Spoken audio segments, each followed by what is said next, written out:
সরকারি চাউরিত প্রবেশের বয়সসীমা ৩৫ বছর গরিবের হনা পরিকল্পনা সরকারের তো নাই বলে জানাই জনপ্রশাসন মন্ত্রী ফরহাদ হোসেন। আপাতত আমাদের এ ধরনের বয়স বাড়ানো চাকরির ক্ষেত্রে এখন পর্যন্ত আমাদের সিদ্ধান্ত নাই। জুলাইয়ের ৩ তারিখ বুধবার পিরোজপুর ৩ আসনের স্বতন্ত্র সংসদ সদস্য শামীম শাহ নেতার প্রশ্নের জবাবে মন্ত্রী এসব কথা হই।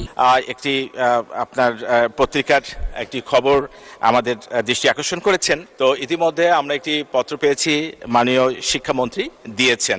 আসলে বিষয়টি তো আমি বলেছি যে এটি আমাদের নীতিগত সিদ্ধান্তের বিষয় এবং আমরা এ নিয়ে মাননীয় প্রধানমন্ত্রীর সাথে বিষয়টি নিয়ে আরো আলাপ আলোচনা করব। তবে আপাতত আমাদের এ ধরনের বয়স বাড়ানো চাকরির ক্ষেত্রে এখন পর্যন্ত আমাদের সিদ্ধান্ত নাই।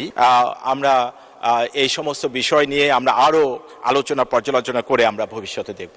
ধন্যবাদ মাননীয় স্পিকার।